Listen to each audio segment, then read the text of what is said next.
Mike Singer of the Denver Post joining us tonight. Mike, always glad to have you on the show. Your thoughts on the trade that went down Tuesday night? I know you were at the game, kind of a weird situation as the guys are finding out in the locker room. Took a while for everything to kind of settle down. Right. But what do you make now that the dust has settled?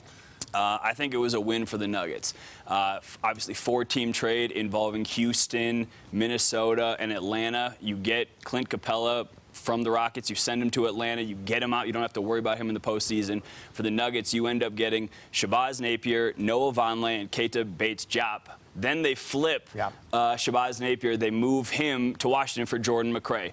All the dust settles. Essentially what you've done is you've created financial flexibility, you've landed a first-round pick for yourself, and you've made it so that you've clarified your rotations. None of the top 10 guys on the Nuggets got moved. Essentially, their playoff rotations have not gotten moved at all. So you clarified Malone's rotations, and you essentially got rid of money that you weren't ultimately going to use on guys. You weren't going to pay Malik Beasley an extension. You weren't going to pay Juancho Hernangomez an extension. So you essentially made life easier for yourself heading into the offseason. We're 50-plus games into this season. We know what the Nuggets are right now. So the question is, are they good enough to win it all, which I think is their goal?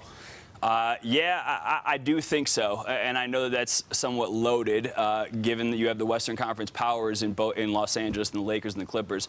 But in my opinion, at this junction, there are 3 teams that have separated themselves. Those 3 teams. I think it's going to be a 3-team race for those top 2 seeds, and if the Nuggets are lucky, they will avoid both of them. Yeah, that'd be great. It would be, that's sort of their goal. Last year we saw them jockey a little bit for postseason positioning. I think in best case scenario, they avoid both the Lakers and the Clippers.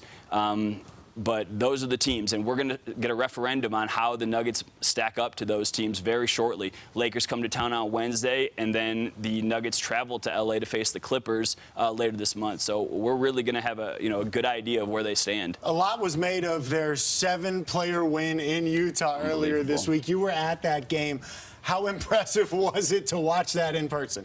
It was crazy. They had 7 guys. Their bench consisted of P.J. Dozier and Vlatko Čančar, 2 guys who have spent more time in the G League than they have in the NBA.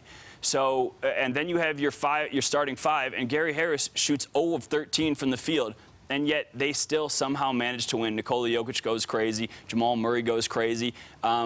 At this point, you can't help but be impressed with their resolve. And I know you can only say, their tenacity and their resiliency so many times. But they have won 8 consecutive games on the second night of back-to-back. And as I told you before, going back to last season, they are 20-3 on the second night of back-to-backs. That is just a ridiculous stat that a lot of people on the Nuggets don't even know what to account for when assessing that. You're a wordsmith. When you look at that, it's hard to really put it into words because you run out of adjectives to describe just how crazy that is. You mentioned Nikola Jokic and his play in that game specifically. He has been playing well all season long. Should he be in the MVP conversation? I think he's on the fringes at this point. I think voters are going, the media has 100 votes, and they're going to look at that first month and a half or so where he struggled a little bit. There's no question he wasn't himself, but it's a little bit unfair because he raised such a significant bar in the postseason last year that's what we're comparing him to.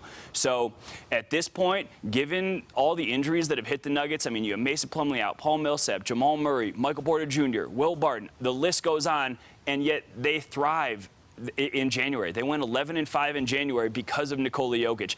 And they're now the number 2 seed, 2 games away from the All-Star break. If that doesn't generate MVP conversation, I don't know what does. And it certainly should generate Coach of the Year conversation from Michael Malone, given the hand that he has been dealt with and what he's been able to do with that, given those injuries, fair. As you mentioned. Mike, enjoy the visit, man. Thanks so much for stopping by. Thank you.